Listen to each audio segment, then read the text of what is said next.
que é traduzida para o português. E nós explicamos em Goiânia, tudo certinho aqui, entende? Sim, Então, mas como já é preciso fazer ouvi, só uma separação, porque o que traz senhor, confusão?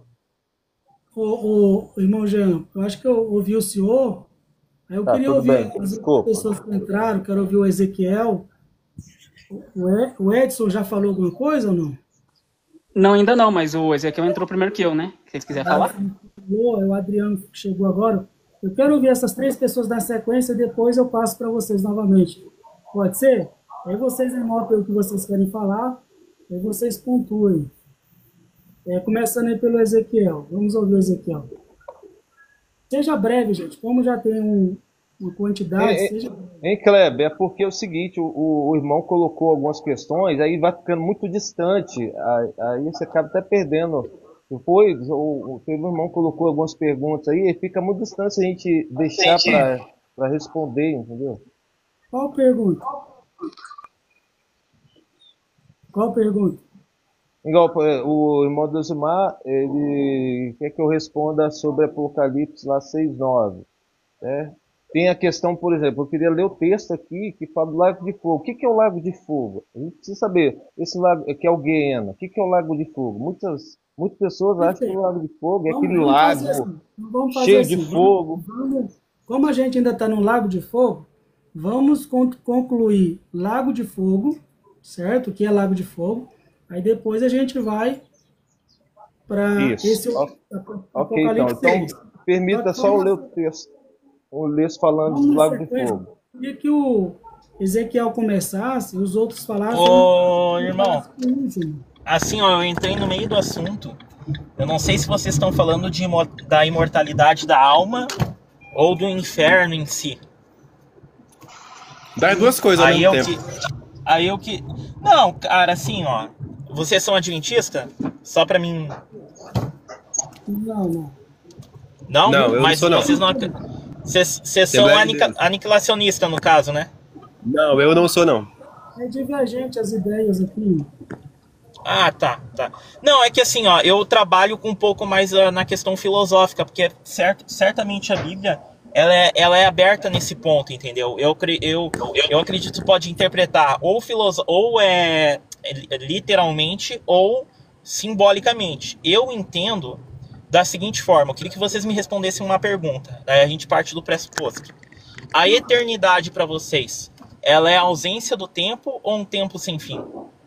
Não, aí é complicado. Vamos focar primeiro no Lago de Fogo, no Apocalipse 6, aí depois a gente. Não, sim, Senão, sim, é porque assim, amigo, o Lago de Fogo em si, ele tá atrelado a alguma coisa que está fora do tempo, que não é temporal, entendeu?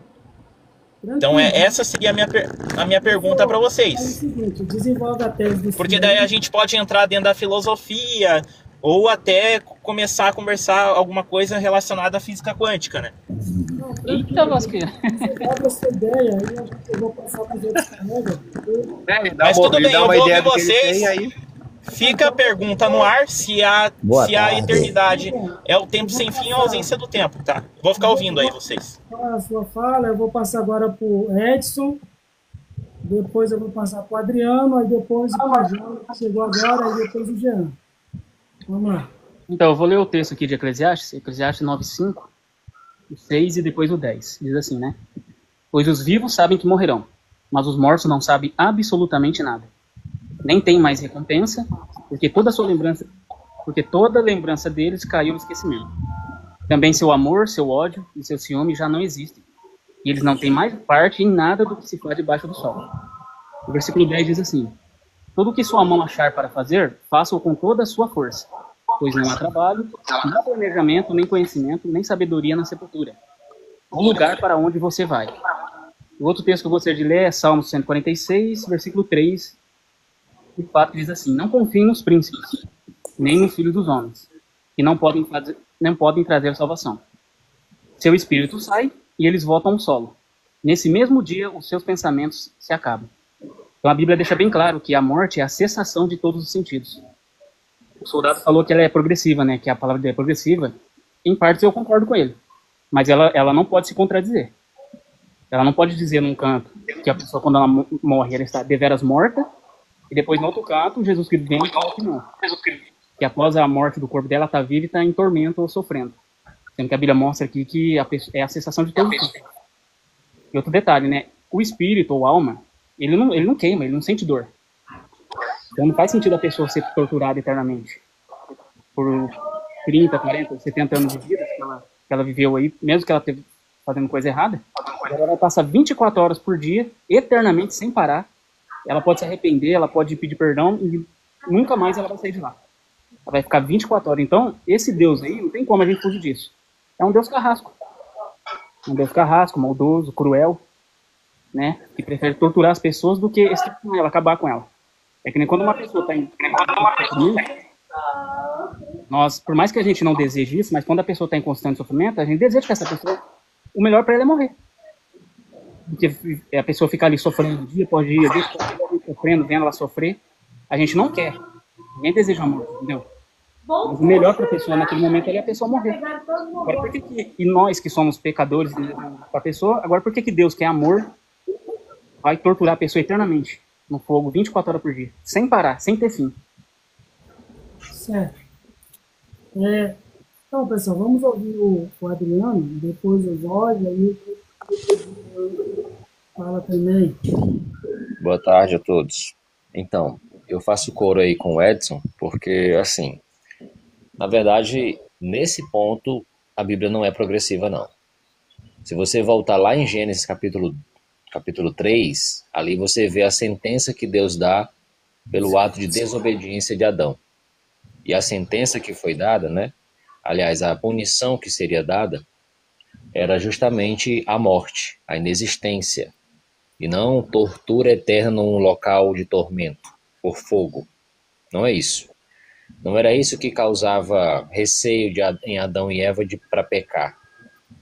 O que realmente causava era justamente a inexistência, era a morte.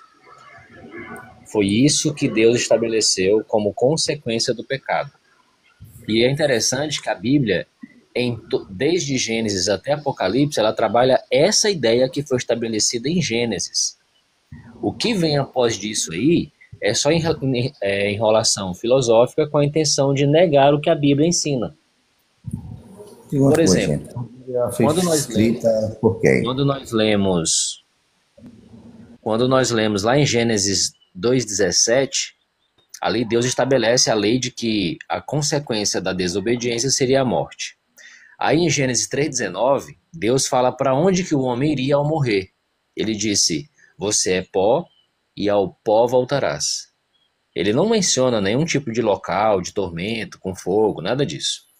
Até porque se o inferno de fogo existisse, seria algo bom. Afinal, Deus disse que tudo que ele fez é bom, o que não combina com o inferno. Paulo entendia exatamente dessa forma. Lá em Romanos 6:23, ele falou que a consequência do pecado é a morte, não é a tortura eterna, é a morte. E ele ainda reforça, dizendo algo interessante, que quem morre foi absolvido do seu pecado. Uma vez que a maior consequência do pecado é a morte, quem morreu já está livre de toda e qualquer punição futura por conta dos seus pecados. Afinal, a morte é a consequência dos seus pecados. Então ele já foi absolvido, já sofreu a consequência. E tem um detalhe que eu quero destacar aqui, é o seguinte, vamos literalizar aqui o inferno. Então existe um local de fogo, onde o fogo não se apaga, mas o verme é imortal e indestrutível, né? Lá ele consegue sobreviver, ele tem imortalidade, um corpo indestrutível.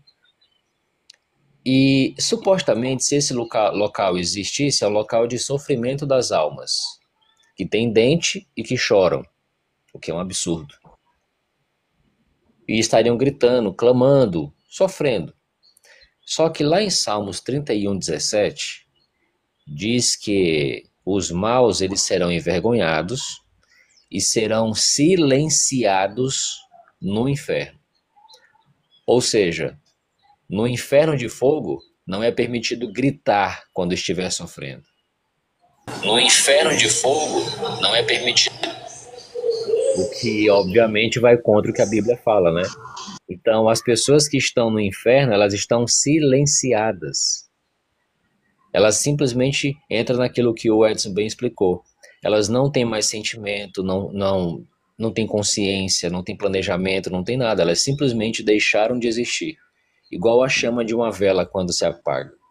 Esse é um ensinamento que ele é existente de Gênesis a Apocalipse. Não há como deturpar isso. E para falar sobre o caráter de Deus em relação a isso, gente, quando você diz que o inferno de fogo existe, você está chamando de Deus, você está chamando Deus, independente do conceito que você tem, do pior ser que existe no universo. Olha o que ele falou sobre isso. Quando as pessoas estavam queimando seus filhos em adoração falsa, olha como que Deus se sente. Jeremias 32, 35. Ele falou assim, ó. Além disso, construíram os altos sagrados de Baal no vale do filho de Inom, para queimar seus filhos e suas filhas no fogo a Moloque. Eu não lhes havia ordenado fazer isso.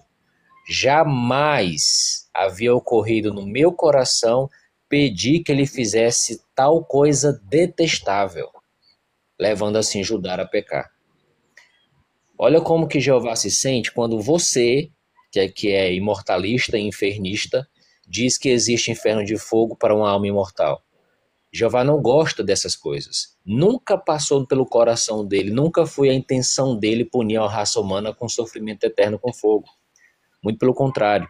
Ele diz que isso é algo detestável.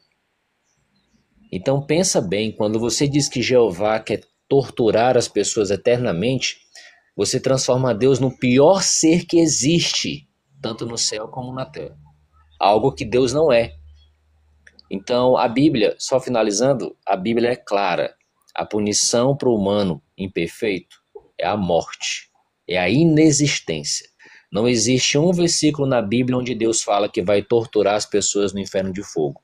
Isso é uma crença pagã que foi surgida durante a apostasia, que a Bíblia fala que existiria, e que hoje muitos do que dizem estudar a Bíblia acreditam. Mas fundamentação bíblica nunca existiu e não vai existir.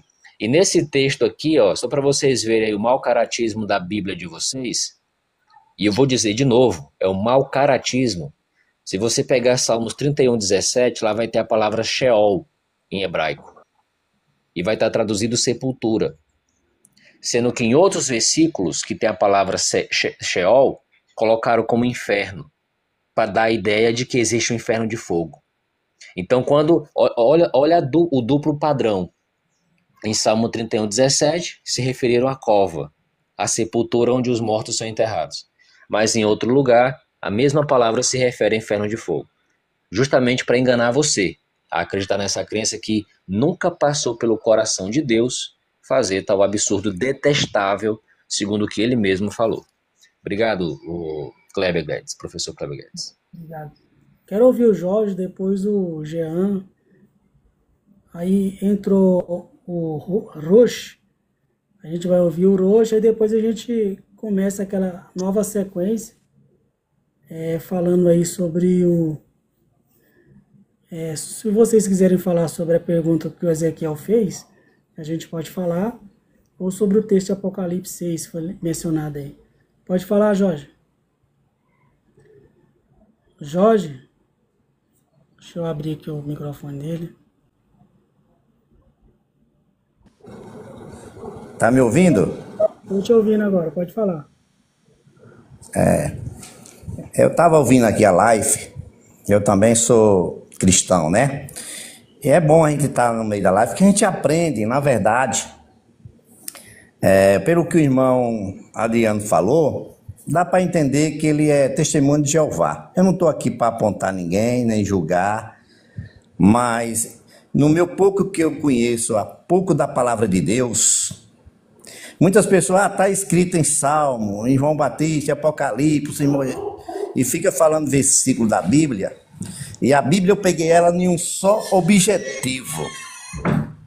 Como Jesus veio ao mundo, por qual motivo, por que Deus colocou o homem no mundo e como Ele quer que a gente chegue até Ele.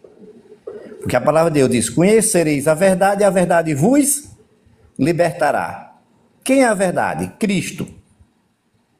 Eu estou triste com, não só eu, como tenho certeza que Deus está triste com o evangélico brasileiro. Hoje, muitos pastores, eles pregam o evangelho com intuito de riqueza, fazendo comércio. Não todos, não estou generalizando uma geral palavra. A única coisa que Deus quer de mim e de você é que você se arrependa dos seus maus caminhos, aceita Ele como Salvador da sua vida, para que um dia o seu nome esteja escrito no livro da vida. Olha só o que pregam, que diz que não existe o bem e não existe o mal, só existe o bem, não existe o mal. Existe o céu, mas não existe o inferno. Se a própria palavra de Deus diz, está escrito, que se não se arrepender e não se batizar, não será salvo, será condenado. Então, eu creio que o intuito da gente, cristão, é a gente ouvir a palavra, se alimentar dela. Quem conhece a verdade, a Cristo, ele se liberta do mal. Ele diz: a morte não existe, morreu, pagou todos os seus pecados.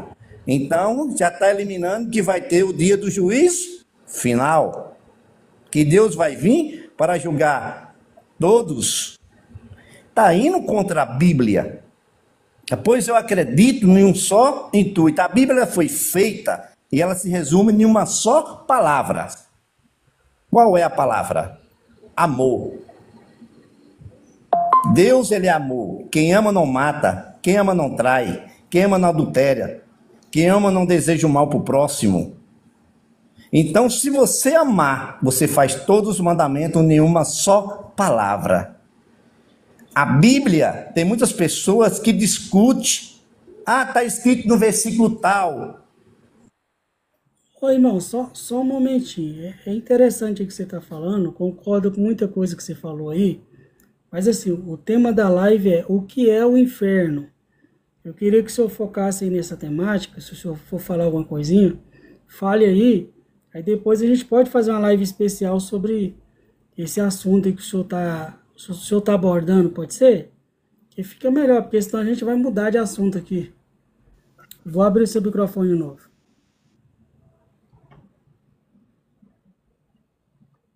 Tô tentando aqui abrir seu microfone.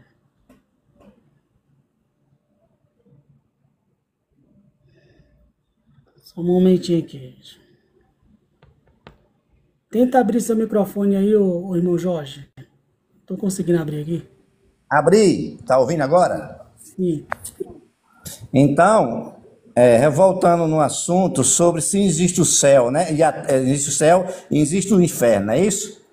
Isso, existe o inferno, que na verdade o tema é... É o tema, entendi. Pronto, eu creio que existe o inferno, porque nós mesmos buscamos o inferno. Se a própria Bíblia diz bem assim, se a gente ouvir a voz do Criador e ouvir todos os mandamentos do Senhor, diz que salvação é o quê? Individual, não é isso? Cada um que busque a sua, né? Então, eu creio que existe o dia do juízo final e existe o inferno, sim. Aqueles que não guardar o mandamento do Senhor e não seguir os seus mandamentos e não amar o próximo e a Deus acima de todas as coisas, ele sim vai ser lançado no inferno. Agora é Deus que nele diz, como é que Deus, Jeová, vai criar um inferno para os filhos? Não criou, somos nós que escolhemos. Então vai morrer o livre-arbítrio. Deus deu o livre-arbítrio de você buscar a Ele ou não buscar, de ser salvo ou não se salvar. Eles acham que a vida é eterna aqui na terra, que Deus não vai destruir nada. Se o próprio Deus diz, eu sou amor, mas também sou fogo consumidor. E aí? Quem foi que falou isso? É porque hoje, irmão, a Bíblia hoje, as pessoas querem viver coisas que agradam a eles. e não a verdade, que é Cristo. Só que faz o bem. Para mim existe o inferno. Vou fazer a pergunta para o senhor. O que o senhor entende como inferno? O que é o inferno? Que lugar é um lugar? É uma condição? Como que as pessoas vão viver lá? Vai viver para sempre? Não vai viver? Resuma aí, rapidinho, que eu tenho que passar para... Pronto, para finalizar, no meu intuito de pensar, não é que eu esteja certo. O céu é a vida eterna. A vida eterna. Não é verdade? No meu entendimento. O inferno, eu creio que existe a segunda morte. Então, o inferno não é eterno. É que você vai ficar lá no fogo, no enxofre. Quem resiste? Vai ter um tempo que ele vai se acabar. Então, existe o inferno e existe o céu. Agora, para mim, o céu é eterno. O inferno, no meu pouco do entendimento, ele tem um dia que vem a morte, mas ele vai pagar pelo preço da desobediência. Obrigado. Amém? Que Deus o abençoe a todos, em nome de Jesus. Gostei muito da live, vou até lhe seguir, porque você dá o espaço para todo debater. Tá certo. Sempre que quiser, bem-vindo participar. Amém, já estou lhe seguindo, viu? Amém a todos, que Deus abençoe cada um de vocês, em nome de Jesus. E Deus Todo-Poderoso. Obrigado. Vamos ouvir o Jean, depois o Roxa, e a gente vai começar uma nova etapa, cada um falando aí de novo. Beleza, então, gente. Eu escutei alguns irmãos falando aí, e a gente vê nitidamente que há uma forma de entender ainda muito rasa em relação a aquilo que a palavra de Deus diz a esse assunto. Então eu queria, assim, para não fugir daquilo que a própria palavra de Deus diz, né, em Isaías 34. Aqui em Isaías 34, ele vai estar falando, aqui Deus vai estar falando sobre o Lago de Fogo. O Lago de Fogo é um lugar que não existe ainda. O Lago de Fogo é um lugar que vai ser inaugurado com o lançamento da besta do falso profeta, lá ainda na última semana da grande tribulação.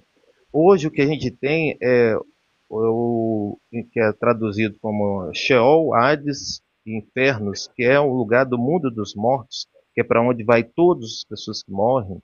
É o lugar que existe hoje, que uma vez indo para lá, e quem dá luz a esse lugar é Jesus em Lucas 16. E ali, se você lê aquele relato de Jesus, ali está tudo claro, está tudo nítido.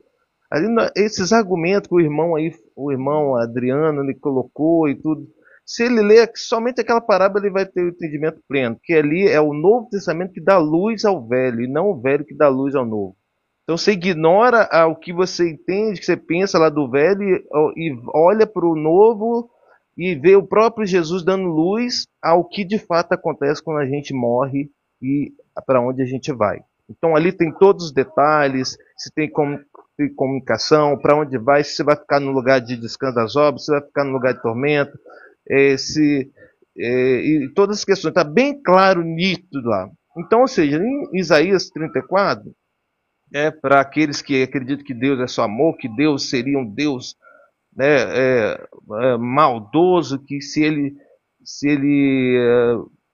fosse matar as pessoas, tal. Então, ou seja, ele já começa assim, Isaías 64. Ó nações, chegai-vos para ouvir, e vós, povos, escutai. Ouçam a terra e a sua plenitude, o mundo e tudo quanto ele produz. Porque o Senhor está irado contra todas as nações, e a sua fúria está sobre todo o exército delas. Ele determinou a sua destruição, entregou-as à matança, e os seus mortos serão jogados fora, e o mau cheiro dos seus cadáveres subirá, e os mortos se derreterão com o seu sangue. Aqui ele está falando lá da última semana de Daniel, que é a grande tribulação. E agora Jesus vem na sua segunda vinda, do céu, de cima para baixo, e todo o exército do céu se dissolverá, e o céu se enrolará com um livro, e todo o seu exército cairá, como cai a folha da figueira e da videira. Pois a minha espada se embriagou no céu, ela descerá sobre Edom e sobre o povo que separei para a destruição. Então o próprio Deus separou esse povo para a destruição. A espada do Senhor está cheia de sangue gorduroso, ou seja, tudo está falando ali do que vai acontecer na vinda do Senhor na grande tribulação. E aí, a partir do verso 8, ele vai estar falando agora, vai descrever sobre o Lago de Fogo. O Lago de Fogo é um lugar que vai ser inaugurado ainda. Pois o Senhor terá um dia de vingança. Por isso que tem que ter o Lago de Fogo. Um ano de retribuição pela causa de Sião. Ou seja, a causa de Sião. Sião sempre sofreu. Sião é a igreja que sempre sofreu ao longo do tempo pelo inimigo. Então, ou seja, precisa haver esse dia, o dia da vingança do Senhor. E diz lá, e os ribeiros de Edom se transformarão em piche, e o seu solo em enxofre, e a sua terra ficará como betume ardente. Não se apagará nem de noite e nem de dia. A sua fumaça subirá para sempre. Ficará em ruínas através das gerações. Ninguém passará por ela pelos séculos dos séculos. Então está falando de gerações pelos séculos dos séculos. É um lugar onde será inaugurado. E aí no decorrer do texto você vai ver ali todos os animais impuros lá de Levítico. Está tudo aqui, ó. Ou seja, vai ser um ambiente, um local, esse Lago de Fogo é um local onde vai ser ali abaixo de Jerusalém, ali, é um local, uma região, onde todos esses que participarão desse local estarão afastados de Deus, diante de Deus como punição. Então, ou seja, a gente precisa tirar aquela mentalidade de Lago de Fogo como um lago de fogo, onde as pessoas são jogadas lá, onde é que muitas pessoas têm essa imaginação. A gente precisa entender que é o lugar da segunda morte. É um lugar onde a pessoa, após o julgamento, ela vai estar distante de Deus. É um lugar onde ela não vai ter a presença de Deus. E aí a gente precisa entender que existe a morte espiritual, a morte física e a segunda morte, que é a morte eterna, que é ser condenado a viver longe de Deus. Então, quando a gente compreende isso... Ô Jean, tem uma pessoa que está pedindo aqui para subir, parece que é Leandro. É só você pedir para subir aí, ô Leandro. Tem esse coisinha aqui, ó. Só você teclar em cima e está escrito aí, convidar. Aperta em cima, ou então nesses dois bonequinhos aí, ó. Que aí eu aceito você. Tá certo? Então, concluindo, o Lago de Fogo é um lugar onde é que vai existir e vai perdurar por séculos e séculos, que é um lugar de punição. É um lugar que é onde todos aqueles que... Quando a gente vai ler Apocalipse, você vai ver lá os juízos caindo sobre a terra e os homens maus blasfemando de Deus. É contra essas pessoas que Deus preparou esse dia. Então o homem, ele é mau, o ser humano, ele é mau, ele é desobediente, ele é perverso. Então ele merece como punição, de fato, estar distante de Deus por causa da própria atitude dele. E Deus, como ele é graça, ele sempre vai dar a oportunidade desse homem se arrepender. Sempre vai dar a oportunidade desse homem rever ali os seus conceitos, se posicionar para estar debaixo da graça. Agora, aquele que não se posiciona, ele vai estar debaixo da ira. Então, estar debaixo da ira de Deus, aí é ser condenado ao lago de fogo. Então, a Bíblia é bem clara em dizer. Eu queria terminar respondendo a pergunta do irmão, acho que ele nem está aí, né? Acho que não vou nem responder, acho que saiu. Então, ou seja, quero fechar, né, esse raciocínio deixando claro que o Lago de Fogo ele ainda não foi inaugurado. O que existe hoje é o mundo dos mortos, que foi traduzido erroneamente. Pegaram a palavra Hades, Sheol, que é o hebraico, Hades, que é o grego, Infernos, que é o latim, Inferno, que é a tradução do português. Tudo para o mesmo local, mundo dos mortos. Mundo dos mortos. Quando eu falo Guiena, é a palavra grega para Lago de Fogo, que não foi inaugurado ainda. Tártaro é o lugar que é o abismo, que é o lugar da prisão dos demônios. Então, o abismo onde Satanás vai ser acorrentado, vai ser preso. Então, ou seja, a gente precisa fazer essas diferenciações, senão a gente não vai ter o entendimento correto daquilo que a Escritura está falando sobre esse lugar que é o tema da live. Tá certo. O Roche tá com a gente aí, esteja à vontade, Roche. Se eu puder desenvolver o entendimento que você tem. Shalom. Shalom, shalom a todos. Então, o que a gente...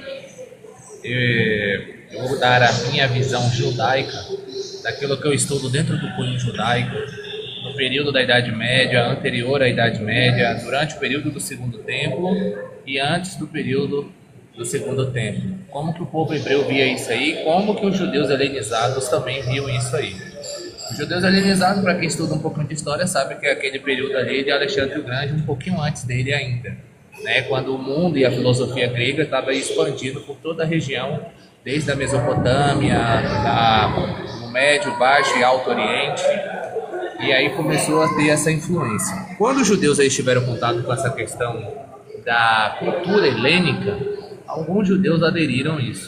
A questão é, como que o judeu helenizado entendeu a palavra Hades Tártaro, que não significa nada do que chegou até hoje no mundo ocidental, dentro de um conceito grego estrangeiro. A gente tem que buscar entender, já que a escritura de Gênesis a Apocalipse ela é judaica, e os discípulos eram judeus, e todo mundo ali entendeu nesse conceito, tanto os judeus fora de Israel, da diáspora, da Decápolis, os israelitas e os gentios que tiveram contato junto com os judeus que viviam em uma única congregação, qual era a forma de entendimento ali? O Tratado de Nedarim 39b, tradição judaica, depois eu entro nos textos bíblicos. O irmão que estava aqui, eu não sei se ele está aí ainda, alguém acusou ele aí de ser testemunha de Jeová, né? E desprezou o irmão, mas pelo menos o irmão trouxe o texto e disse as passagens e falou a palavra hebraica. Beleza. Mas a questão é, o que significa Sheol? O que o livro de Eclesiastes quer dizer? Quantos níveis, tá? Nessa questão do mundo dos mortos há dentro da mentalidade do povo hebreu? Como que eles compreendiam isso? O Tratado de Nedarim 39b vai dizer o seguinte, dentro de uma baraita. O irmão Kleber, ele estuda a tradição judaica, ele sabe. Ele tem um Talmud ali atrás, ele já deve ter visto isso. O Tratado de Nedarim 39b, no Talmud Bavli, está escrito que 7 fenômenos foram criados antes do mundo ser feito. A primeira é a Torá.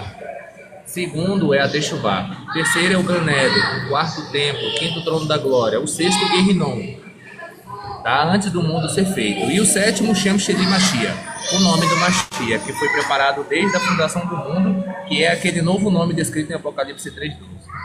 Então, essa questão de dizer que o inferno, da forma como foi traduzido e conforme a Igreja Católica interpretou esses conceitos, e Lutero, Calvino, Armino, John Wesley, essa galera toda para frente herdou essa herança católica, que era um lugar de punição onde as pessoas que desobedeciam a Deus iam ser jogadas e ia ficar sofrendo a vida toda, até chegar o dia que ia haver aqueles que seriam ressuscitados primeiro, e depois a segunda ressurreição, que iam se apresentar ao trono branco, depois ia ser jogado lá para ficar sofrendo a vida toda, onde tem um diabo lá com um chifre e tridente, ficar espetando todo mundo, né? Isso aí é uma questão que surgiu na Idade Média, também esse conceito aí, né? Da Santa Comédia, da não sei o que lá, da comédia lá. E dentro do que eu vejo, a questão do Guerrinom, inferno, enfim, Sheol, a palavra Sheol aqui dentro desse contexto, significa nada mais, nada menos do que sepultura. Bom, isso aí é o que significa sepultura.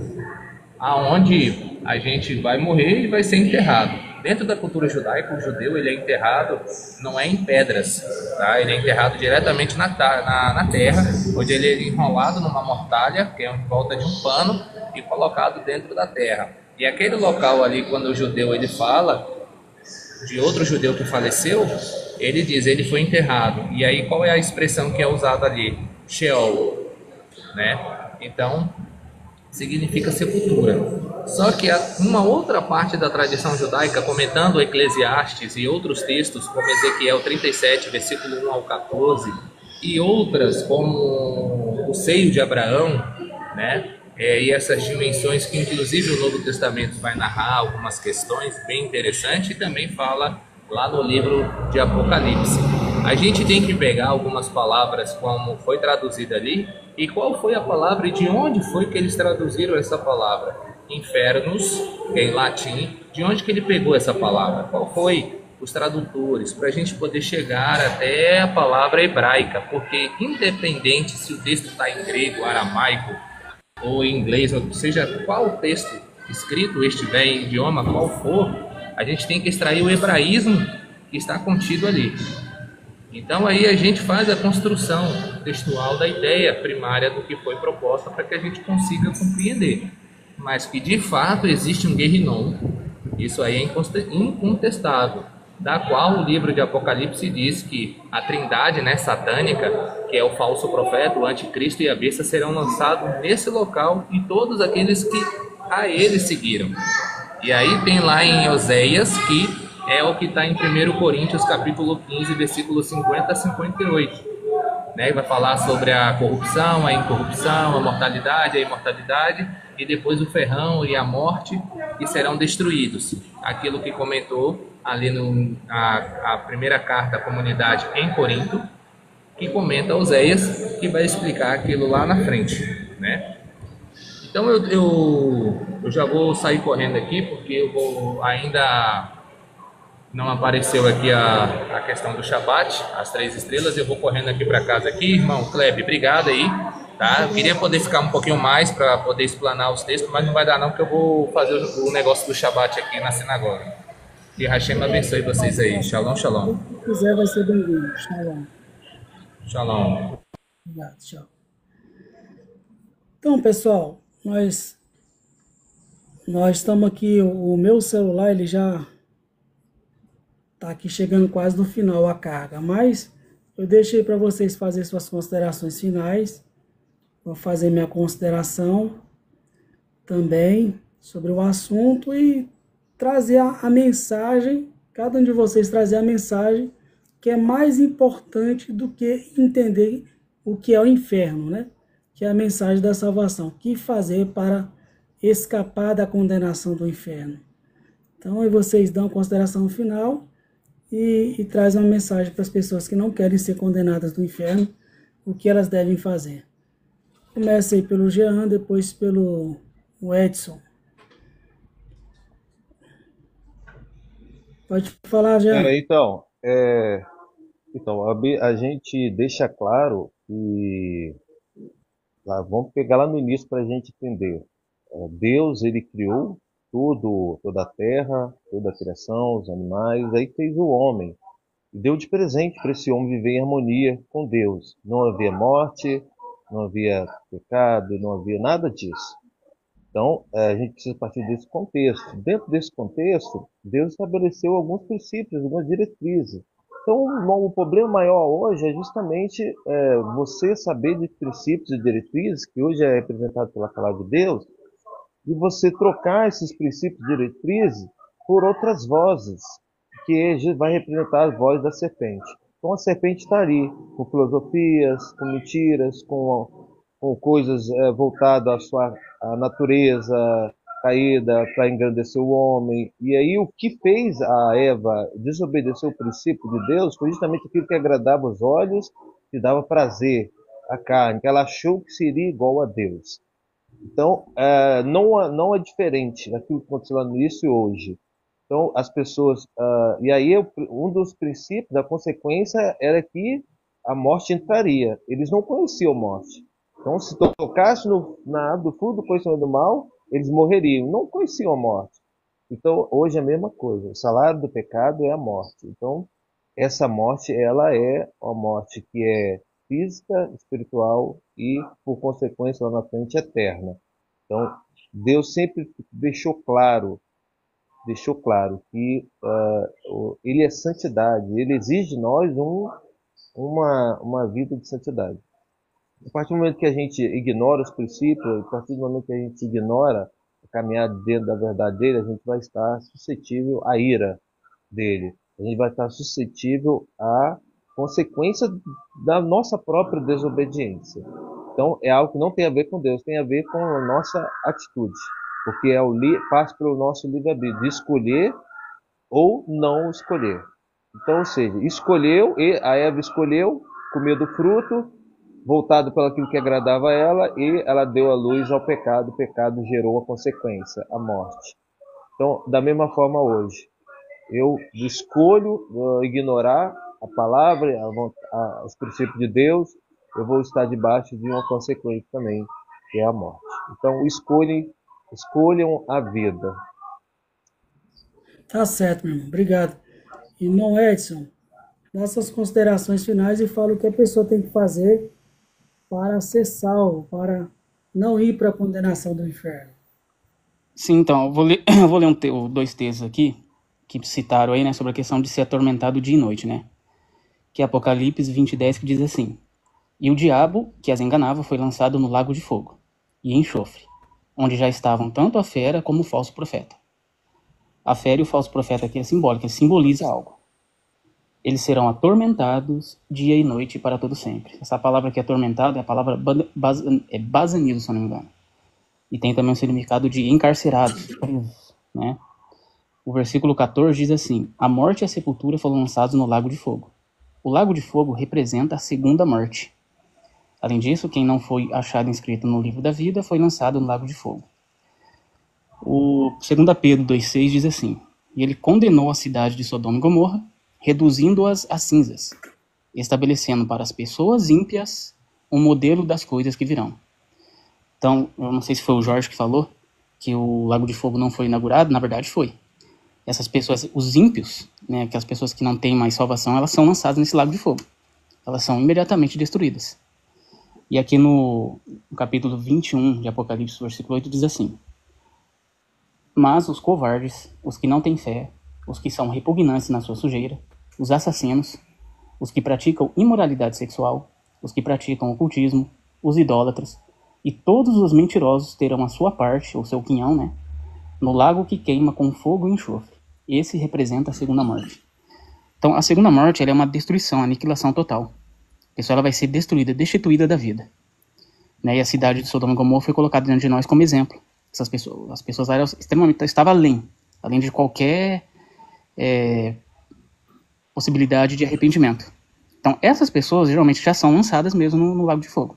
E essas não terão a chance da ressurreição. Então, para as pessoas não quererem ir para lá, elas têm que fazer totalmente o contrário do que está aqui no versículo 8, né? Elas têm que fazer a vontade de Deus, né? Evitando a imoralidade, a mentira, a idolatria, fofoca, né? A Bíblia também condena piadas obscenas, né? Então elas têm que evitar e fazer a vontade, como Jesus Cristo falou, né? Ele faz a vontade do meu Pai que está nos céus. Procurar saber qual é a vontade dele, ter um conhecimento exato das Escrituras e lutar, né? Perseverar até o fim, como Jesus Cristo pediu para que seus discípulos perseverassem. E assim teria a salvação. Certo. Obrigado aí, meu irmão. De nada, eu vou descer também. Eu já vou descer também, que eu tenho que tomar banho e já vou pro serviço. Acabei de chegar da academia. Tá certo. Obrigado. Obrigado aí por ter participado. Oi, eu que agradeço pelo espaço. Vou fazer uma live aqui sobre o que é o homem. O homem é uma alma ou tem uma alma? Acho que beleza. Eu vou fazer amanhã. Beleza. Vocês que participaram são bem-vindos. Boa live pra vocês aí. Então, uma boa noite. Tá chegando no final aí, mas dá para você falar um pouquinho, você tem muito conhecimento. Opa, galera. Conte para nós aí o que é o inferno. Ô, Leandro, agora nós ouvimos o senhor. O que é o inferno, igual o José Antônio Neves? Inferno? Inferno é uma crença que surgiu e que continua até hoje. Simplesmente isso. Ele surge de um conceito, né, totalmente equivocado, né, a palavra inferno. Isso dentro da visão grega, ela tem por conceito ou por conhecimento lugar desconhecido, né? É um lugar desconhecido, lugar que ninguém... As pessoas tinham apenas uma ideia do que seria. Entendeu? Somente isso. E mantém até hoje. E as pessoas têm medo, né? Essa é a questão. Entendeu? As pessoas têm medo e é por isso que a ideia foi bem elaborada. A ideia do inferno depois com os pais da igreja, ele foi bem elaborado e colocou medo e as pessoas vivem hoje a partir de medo mesmo. Infelizmente, essa é a realidade daquilo que a gente diz que é o inferno. É o que eu entendo hoje, entendeu?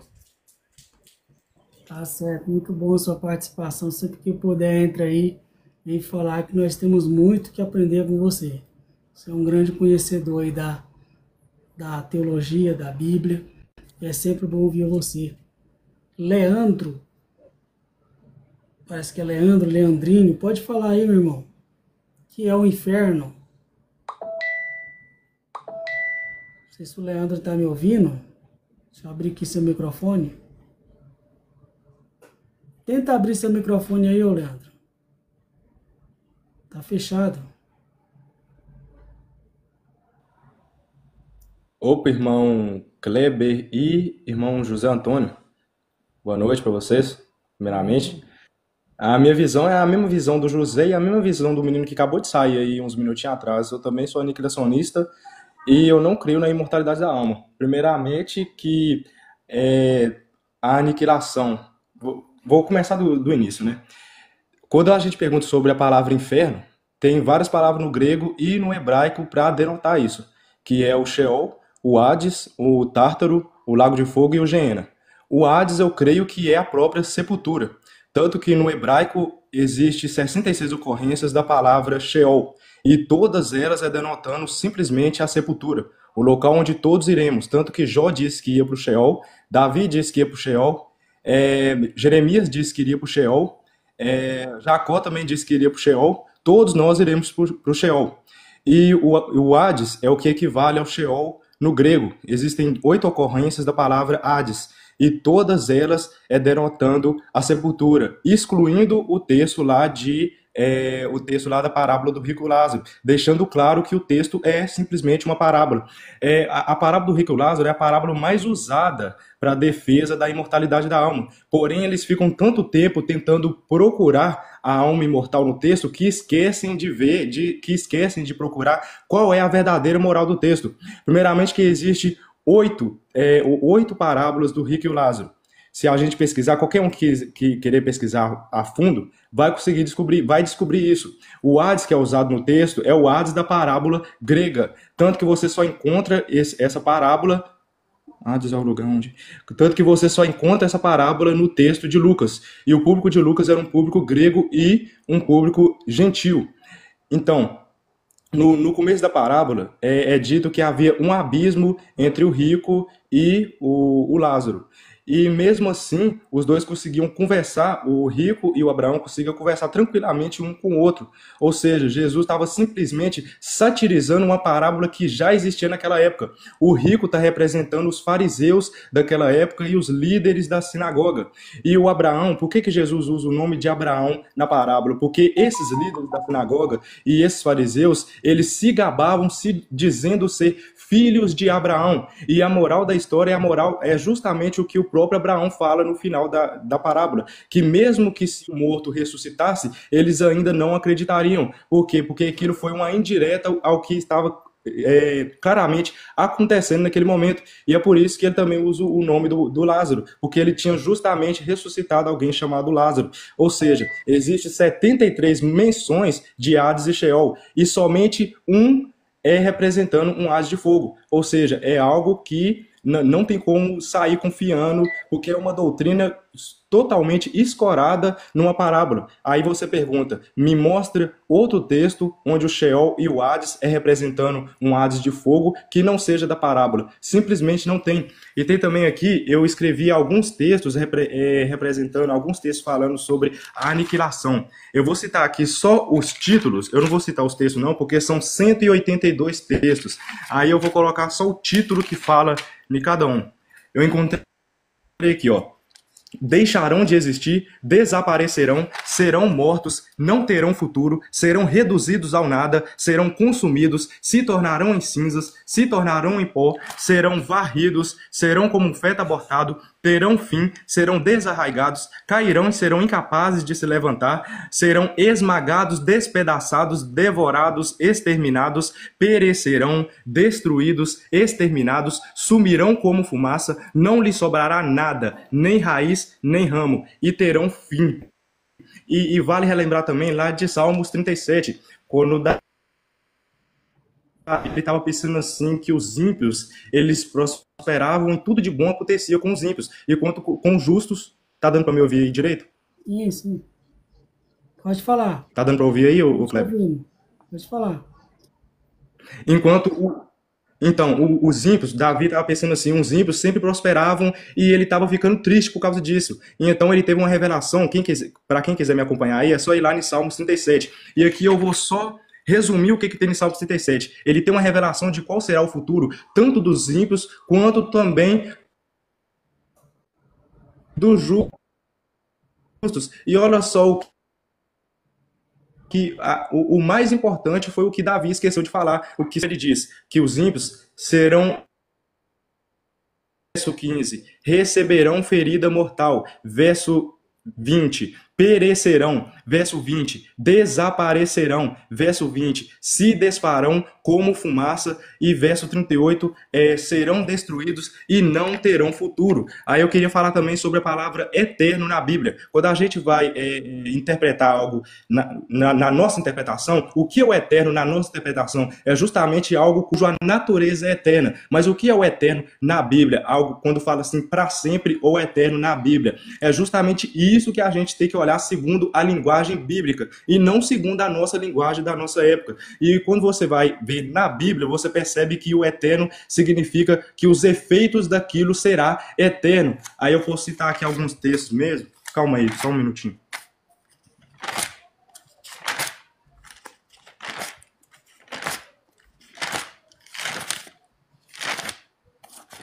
Pessoal, você que ainda não está seguindo a gente, siga aí, faz aí seu comentário, deixa aí seu joinha, ajuda aí o nosso trabalho a desenvolver. Foi, irmão? Aqui, ó. Jeremias 17, 27, diz assim, ó. Mas se não, eu vou citar todos os textos aqui, quando eu terminar, eu falo que eu terminei. Jeremias 17, 27. Mas se não me ouvirdes, e por isso não santificardes o dia de sábado, e carregardes alguma carga quando entrardes pelas portas de Jerusalém no dia de sábado, então acenderei fogo nas suas portas, o qual consumirá os palácios de Jerusalém e nunca se apagará. E segundo Crônicas 36, 19, diz que essa profecia de Jeremias se cumpriu, mas claramente não tem um fogo lá queimando até hoje. Ou seja, o fogo ele não para de queimar enquanto terminar de consumir aquilo que está sendo queimado. E tem também aqui no texto de Judas 7, onde diz assim, ó,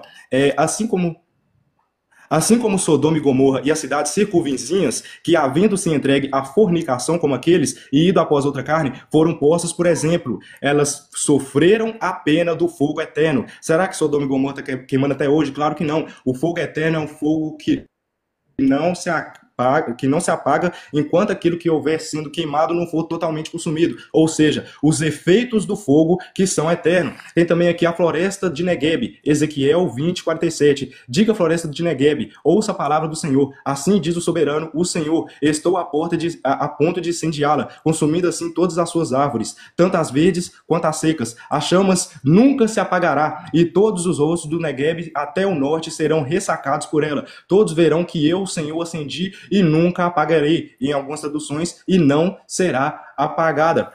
Porém, claramente não tem um fogo lá queimando até hoje. É um fogo os efeitos do fogo que são eternos, que é a aniquilação total da floresta de Negueb. Tem também aqui Isaías capítulo 45, versículo 17. Israel será salvo pelo Senhor, com uma salvação eterna. Será que ia estar sendo salvo todos os dias? Claro que não. A salvação eterna aqui é simbolizando a salvação que viria intermédio de Cristo. Cristo morreria uma vez, cujo essa salvação, os efeitos dessa salvação seria eterno. Fica mais claro ainda quando Paulo diz assim, ó, eles sofrerão a pena da destruição eterna, a separação da presença do Senhor e da majestade do seu poder.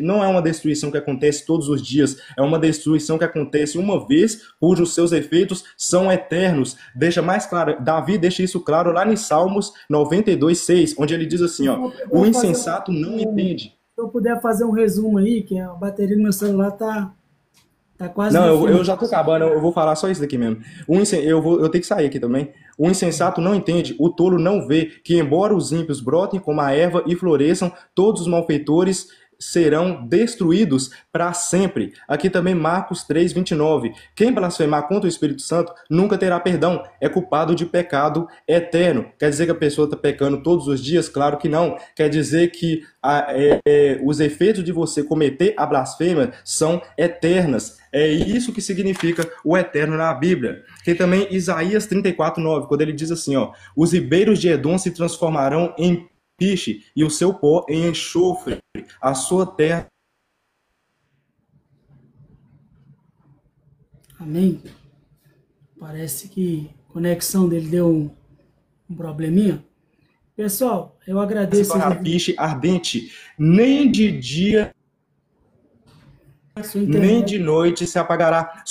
E só para terminar aqui, senão vai ficar muito grande, que eu vou ter que sair aqui também. O eterno na linguagem bíblica. Existem pelo menos 70 vezes na Bíblia, eu vou falar rapidinho aqui, viu, Kleber? Existem pelo menos 70 vezes na Bíblia a palavra aionios, que no hebraico é olam, qualificando objetos de uma natureza limitada e temporária. Assim, indica apenas uma duração intermediária. Quando lemos que Deus é eterno, isso é verdadeiramente eterno, como entendemos o termo. Quando lemos que as montanhas são perpétuas, significa que duram tanto quanto possível durar uma montanha. Isso porque a Bíblia fala sobre colinas eternas, outeiros eternos, montes perpétuos, Abacuque 3:6, e evidentemente as colinas, outeiros e montes terrenos têm um fim de suas existências.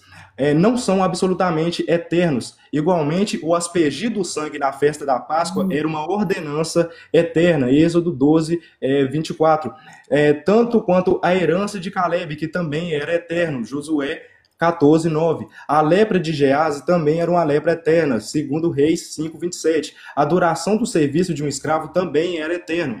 Todas essas coisas tinham naturalmente um fim temporal. A Bíblia diz que Arão devia queimar incenso diante do Senhor para o servir e para dar a bênção em seu nome eternamente. 1 Crônicas. Esse eternamente, contudo, durou menos de 123 anos. Igualmente, o templo construído por Salomão seria uma eterna habitação.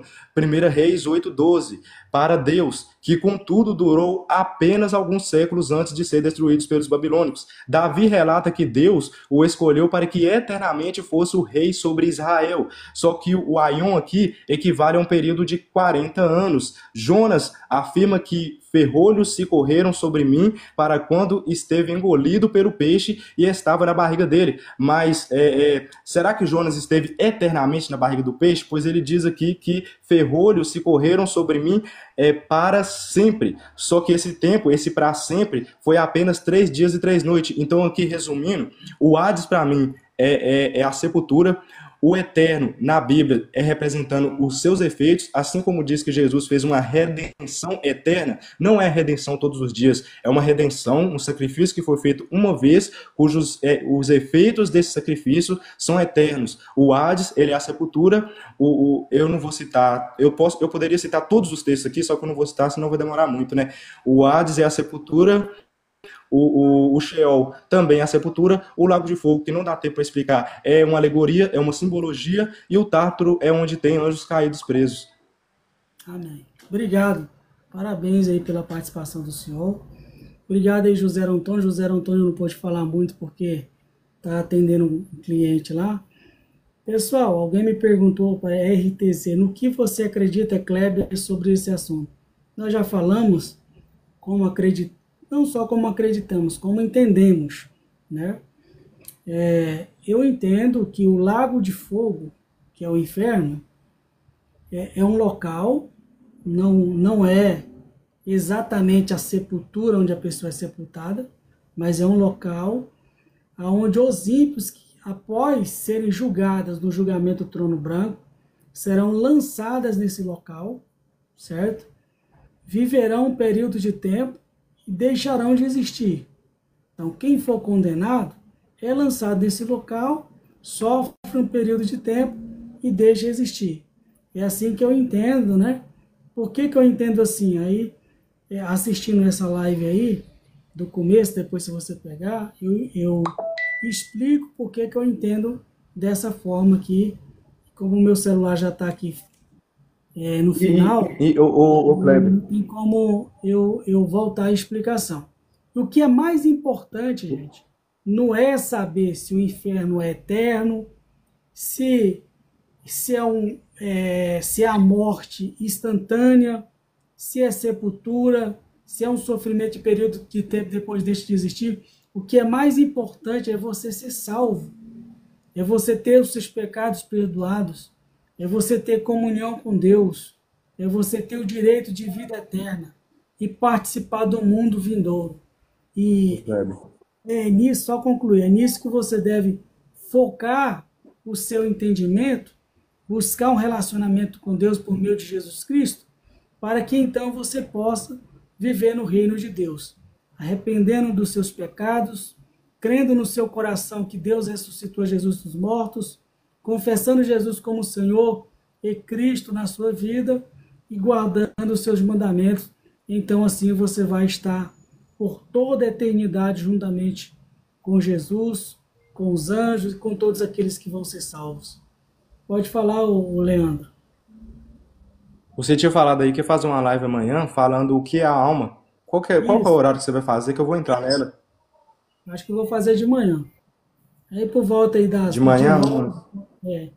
Entre 9 e 10 horas da manhã. Eu vou entrar. Tá bom? Vai ser bom. Eu vou entrar lá. Eu vou... O homem é uma alma ou tem uma alma? Vai ser interessante. Tá bom? Um abraço, Beleza. obrigado a vocês. Deus abençoe a todos que participaram, aqueles que vieram, que saíram. Amém. E participaram aí.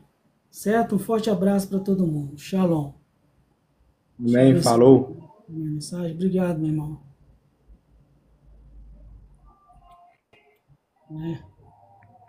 Pessoal, eu quero encerrar orando por você essa live em nome do Senhor Jesus Cristo, pedindo que Deus venha abençoar você, abençoar o seu lar, a sua família, de forma poderosa, tá certo? Senhor nosso Deus e nosso Pai, em nome do Senhor Jesus Cristo, eu quero, meu Deus, que diante de tudo aquilo que foi falado por mim, pelas pessoas que aqui participaram, venha gerar no coração das pessoas que assistiram, que vão assistir, meu Deus, totalmente ou parcialmente, essa live, gere no coração dessas pessoas o arrependimento e um sentimento de te buscar e de te servir em espírito e em verdade, meu Deus. Que haja salvação, libertação e transformação. Abençoa a todos, em nome do teu Filho amado, Jesus Cristo. Amém. Certo? Deus abençoe e até breve.